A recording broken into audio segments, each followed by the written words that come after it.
Rav David Choukroun, bonjour à vous. Bonjour. Et merci de nous rejoindre en direct sur Radio J. Vous êtes le directeur des institutions Vaad HaRabbanim France.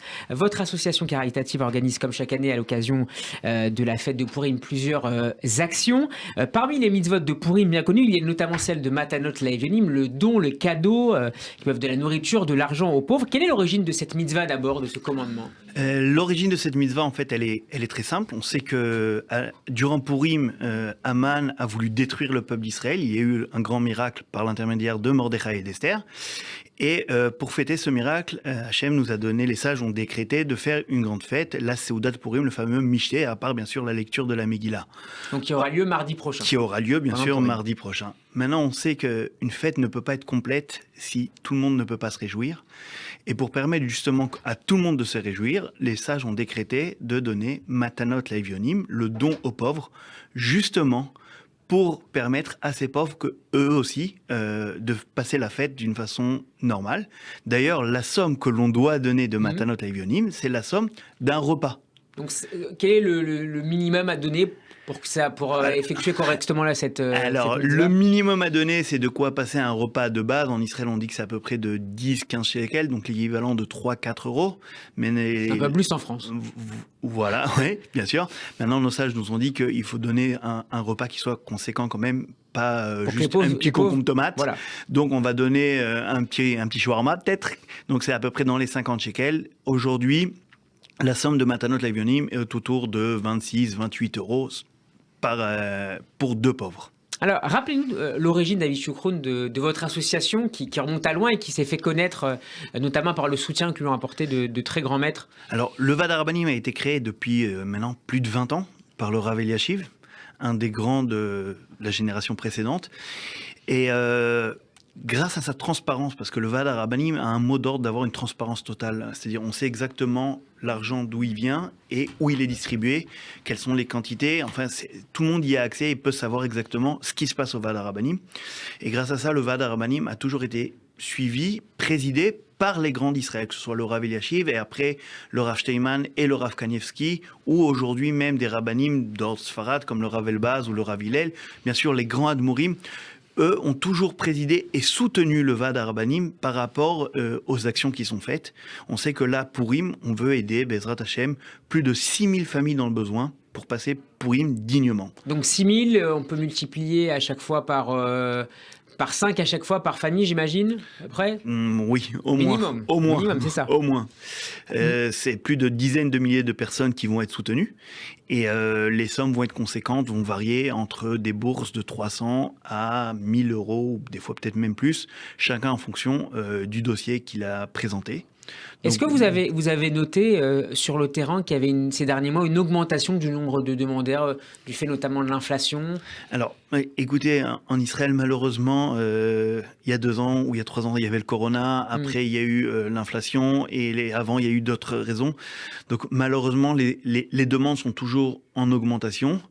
Les raisons évoluent, mais malheureusement, les demandes sont toujours présentes. Et, vous avez aussi des francophones qui se sont installés, qui ont perdu peut-être aussi un peu de pouvoir d'achat avec des francophones, alors, avec l'augmentation du shekel. Des gens qui ont perdu les pouvoirs d'achat avec l'augmentation du shekel, pas trop, parce que s'ils ont perdu le pouvoir d'achat, c'est que soit ils avaient une retraite, soit que c'est des gens qui travaillent encore en France, donc ils ont quand même certains revenus, mais on a malheureusement des olim, des gens qui ont fait leur aliyah et qui n'ont pas de revenus. On sait qu'Israël n'est pas un pays social, et donc si quelqu'un n'a pas travaillé, il ne va pas toucher un chômage ou quelque chose comme ça.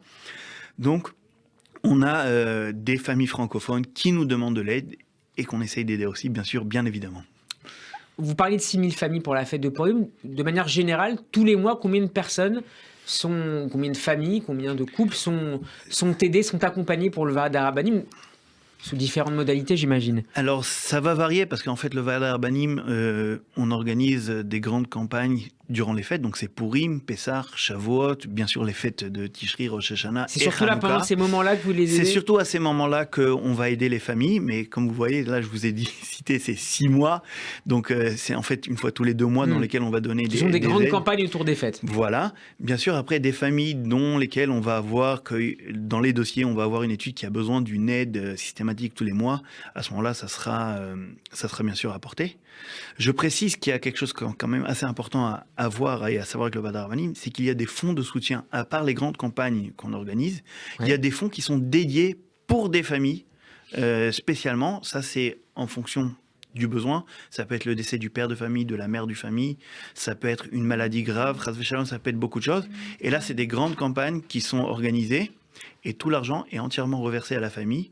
Alors ça peut être tous les mois, ça peut être une fois, en fonction des besoins, chaque dossier est étudié. Alors, il faut peut-être rappeler aussi à nos auditeurs que sur le plan de la halakha, il est préférable de donner des dons sans que celui qui fasse le don, celui qui donnerait le don, ne sache à qui il l'a donné, qu'inversement, la personne qui aurait été aidée ne sache pas qui l'a aidé justement. C'est des conditions que vous essayez aussi également de respecter.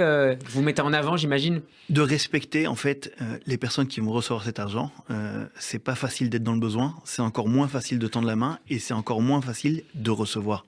On essaie de respecter toutes ces personnes en leur donnant cet argent et ces aides de la façon la plus respectable possible. Des enveloppes toutes prêtes qui arrivent chez eux, ils savent pas c'est qui le donateur, ils savent rien en fait. Et ils ont fait une demande, ils reçoivent et de garder leur kavod, leur honneur de la plus belle manière possible. Et en fait, ce qui est beau, et ça je vous le dis parce que je l'ai fait durant de longues années, c'est le sourire de ces personnes lorsqu'on toque à la porte et qu'on leur donne l'enveloppe. Je voudrais qu'on termine ce sourire, sur... il est magnifique. J'imagine. J'aimerais qu'on termine sur ce qui accompagne les dons avec des bénédictions de grands rabbins. Et vous nous disiez avant cet entretien qu'il y avait une prière spéciale sur le tombeau de Mordechai et d'Esther. Racontez-nous comment est-ce possible. Alors, le tombeau de Mordechai et Esther dans la ville de Hamadan, en Iran. En Iran, ouais, c'est quelque chose d'assez incroyable. Mais depuis pas mal d'années déjà, peut-être même une dizaine d'années, je pense.